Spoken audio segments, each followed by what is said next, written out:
আমরা অ্যানালজি তৈরির ক্ষেত্রে, রিলেশন তৈরির ক্ষেত্রে অনেকগুলো স্টেপ ফলো করি। তার মধ্যে আমি আজকে দেখাবো ক্যারেক্টারিস্টিক্স দিয়ে রিলেশন তৈরি।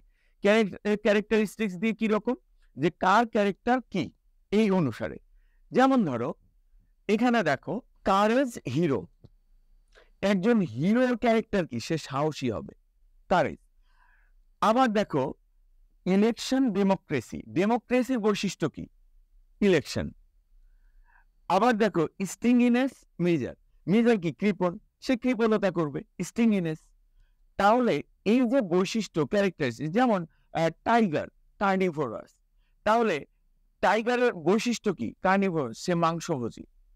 তো কার কি ক্যারেক্টারিস্টিক্স ওই অনুসারে রিলেশন যেটা তৈরি করাই অ্যানালজি, এগুলো বিভিন্ন অ্যাডমিশন টেস্টে বিভিন্ন পরীক্ষায় এসছে, এগুলো ইম্পর্টেন্ট। ওই রিলেশনগুলো আমরা ক্যারেক্টারিস্টিক্স দিয়ে করব।